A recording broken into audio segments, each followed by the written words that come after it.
Maire, chers collègues, j'entends beaucoup parler depuis ce matin de sobriété budgétaire. Alors s'il y a bien un domaine dans lequel la sobriété budgétaire laisse beaucoup à désirer, c'est les subventions aux associations. Je vais m'étonner que depuis le début de nos débats, cette question ait été quasiment éludée. Mais bon, je ne dis pas que les autres interventions n'avaient pas d'intérêt pour autant, bien au contraire.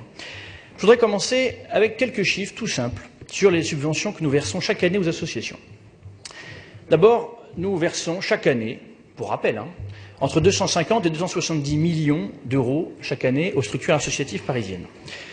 Vous allez dire que c'est beaucoup, c'est vrai, c'est beaucoup puisque ça représente 3,5% du budget de la ville de Paris. C'est beaucoup notamment par rapport à ce que versent les autres opérateurs publics au tissu associatif. À titre de comparaison, l'État donne 0,5% de ses dépenses, consacre 0,5% de ses dépenses aux associations. Alors, on pourrait dire la mairie de Paris est très généreuse avec les associations. Mais elle n'est pas généreuse avec les associations. Elle est généreuse avec certaines associations. Puisqu'en fait, à Paris, il y a 65 000 associations et que le nombre d'associations qui bénéficient du subside de la ville de Paris est de 2500, 2600. Ça veut donc dire 4% des associations qui ont l'heureux privilège, qui ont l'heure de bénéficier des bons process, des bonnes procédures, qui connaissent les informations, et c'est tant mieux pour elles. Mais ce qu'il faut savoir aussi, c'est le dernier chiffre avant que je poursuive mon analyse, c'est que 85% des associations qui bénéficient de l'aide de la ville de Paris en bénéficient depuis 2013. Ça veut donc dire quoi, en conclusion de ces chiffres? Ça veut dire que ce sont toujours les mêmes qui se gavent. Voilà. Ça veut dire qu'il y a naturellement beaucoup d'associations qui sont reconnues, qui ont pignon sur rue et qu'il faut aider.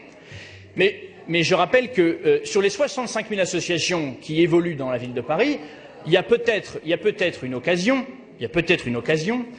de déceler, d'identifier celles qui peuvent l'être et qui n'ont pas forcément les bonnes informations.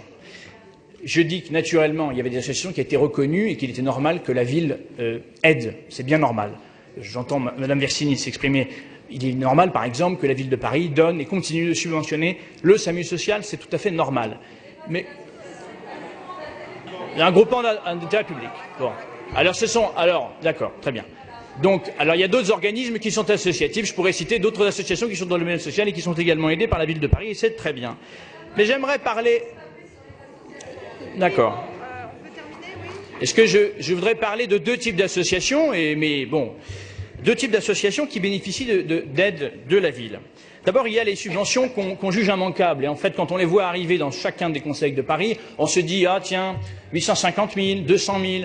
Ah mais non, c'est une association que je peux pas, j'ai pas envie, j'ose pas regarder dans les détails, donc je les fais voter, donc j'approuve les subventions. Mais regardez par exemple sur ce conseil de Paris. Il y a deux subventions qui ont attiré mon attention.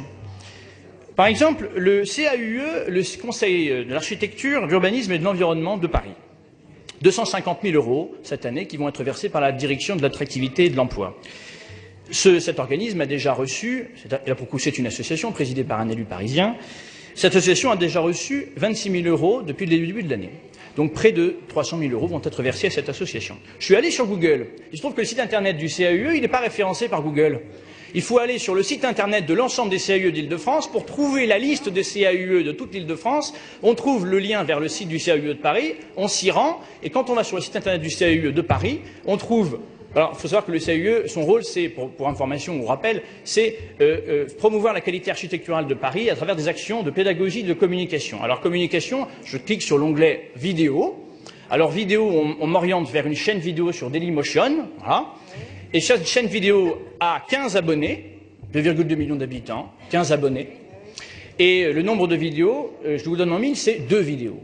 La plus récente, c'est 2014, on est en 2017, pour mémoire. Et la première, c'est 2011. Bon. Alors, je ne dis pas qu'il ne faut pas subventionner le CAUE. Je ne dis pas qu'ils ne font pas du bon travail. Je dis juste que 250 000 euros pour une association dont le site internet ne peut pas être trouvé sur Google, qu'il faut passer par un autre portail pour le trouver, et quand on est sur ce site internet qui est censé faire de la communication et de la pédagogie, il n'y a que 2 vidéos qu'on va trouver sur un portail qui, d'ailleurs, pardon, mais par rapport à YouTube, n'est pas forcément le premier portail auquel on fait référence. Je trouve ça dommage et je trouve qu'il y a de quoi s'interroger. Je pourrais citer également une autre délibération de subvention qui va être donnée. Là encore, c'est ce conseil, chers collègues, ce conseil. L'Institut des études avancées.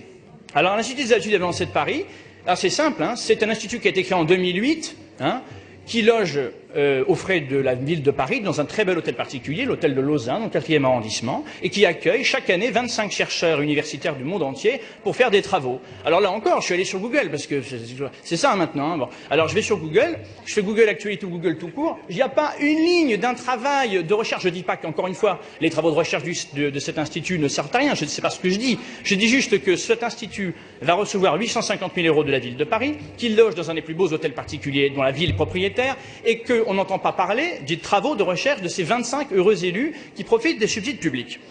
Enfin, je termine sur un deuxième type d'association qui me pose un petit problème.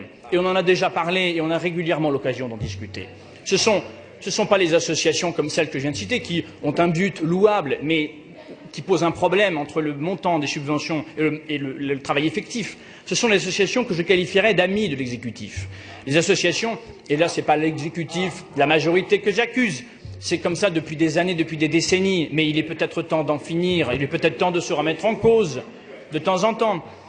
Quelques exemples. Le dernier Conseil de Paris, on a voté une subvention de 100 000 € à l'Observatoire français des conjonctures économiques, qui a pignon sur rue, c'est Sciences Po, bien sûr. Enfin, je rappelle que c'est quand même l'OFCE qui s'est opposé, lorsqu'on a posé la question ici même, aux ouvertures dominicales, qui s'oppose au recul de l'âge de départ en retraite. Je n'ai rien contre cette OFCE, contre cet organisme, j'étais moi-même à Sciences Po. Mais pour justement avoir été à Sciences Po, j'ai eu régulièrement l'occasion de constater que les travaux étaient très orientés, plutôt à gauche, voire même très à gauche. Donc je dis juste, est-ce que ça mérite 100 000 € de la ville de Paris? Non, je ne crois pas. Je ne crois pas. Mais je peux parler aussi de l'UNEF. L'UNEF touche 30 000 € de la ville de Paris chaque année. J'espère que la subvention va être remise en cause, à l'occasion notamment des dernières révélations sur les harcèlements sexuels qui, visiblement, y sont monnaie courante. Par exemple, je pourrais aussi parler de l'association des Pierrots de la Nuit dont Philippe Duclos a parlé. Je n'ai rien contre le fait d'envoyer des clowns pour faire de la médiation, c'est des clowns, des vrais clowns professionnels, de faire de la médiation entre les boîtes de nuit et les riverains qui veulent dormir. Je n'ai rien contre ça, mais on leur donne. Non, moi je suis un clown blanc, moi. Et donc du coup, vous voyez, je mets le doigt sur des réalités négatives. C'est normal, je suis un clown blanc. Mais on envoie donc des clowns. C'est 170 000 € qu'on donne à cette association chaque année. Alors moi, je n'ai rien contre, encore une fois, des initiatives innovantes. Mais à un moment donné, il faut quand même 100 000 plus 100 000 plus 100 000. À un moment donné, on arrive aux 270 millions d'euros. Donc pour reprendre ce que disait, pour répondre à ce que disait Dominique Versini, moi je souhaite qu'on donne plus, par exemple, à des organismes comme le SAMU social, qu'on donne plus à certaines associations comme Paris Europlace qui font vraiment un vrai boulot effectif, mais je suis pour qu'on contrôle davantage les associations qui, bénéficient toujours des mêmes informations, qui ont des staffs qui permettent de savoir quand est-ce qu'on va attribuer les subventions, quel est le calendrier de remise, etc., etc. Alors, pour terminer, pour être justement dans une note plus positive, je voudrais vous faire quelques propositions. Ce n'est pas les propositions du groupe PPCI, ni celles du groupe LR, ni celles du groupe qui que ce soit. C'est celles de l'inspection générale de la ville de Paris qui a rédigé un rapport et qui visiblement n'a absolument pas été suivi des faits. Quelques propositions toutes simples. Par exemple, puisque nous donnons des subventions que nous saupoudrons ici et là dans n'importe quel domaine, faire tout simplement un jaune budgétaire que nous pourrions examiner à l'occasion de cette séance budgétaire chaque année pour prioriser les choses dans notre politique de soutien aux associations. On pourrait également envisager qu'il y ait un rapport d'expérience de la part des associations tous les 3 ans sur ce qu'ils ont fait de l'argent public. L'inspection de la ville de Paris le dit très clairement, dit autant on arrive à peu près à traiter les attributions de subventions, même s'il y a des délais d'attente de 8 mois, ce qui est déjà énorme, mais on n'a plus du tout de nouvelles sur l'argent qu'on a donné après. On n'a plus de retour d'expérience. Moi, je propose que, à un moment donné, tous les 3 ans, tous les 4 ans, les associations qui reçoivent de l'argent puissent nous dire ce qu'elles en ont fait et comment les Parisiennes et les Parisiens en ont profité. Enfin, je terminerai là-dessus, ça c'est plus une proposition que je lance moi, avec le groupe PPCI. C'est tout simplement deux propositions. La première, déjà, c'est de mettre fin au groupement des subventions. Il y a des délibérations. Alors, c'est très simple. On nous dit subvention de 100 000 € ou de 80 000 € à 10 associations. Je suis désolé, moi, je veux voter des délibérations association par association. Première proposition. Deuxième proposition également du groupe PPCI, c'est tout simplement qu'à un moment donné, à partir d'un certain montant de subventions, nous puissions y voir clair sur l'identité, le parcours, éventuellement politique ou associatif, des présidents et des trésoriers des associations qui bénéficient des subsides de la ville de Paris. Nous sommes tous à la HATVP, tous les conseillers de Paris doivent mettre à jour. Oui, on n'a pas le droit, mais vous savez, on est là pour changer la loi aussi de temps en temps. Donc voilà.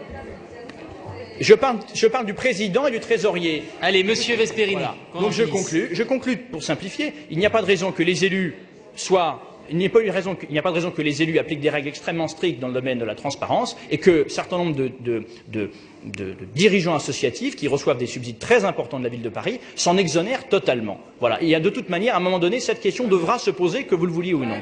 Merci.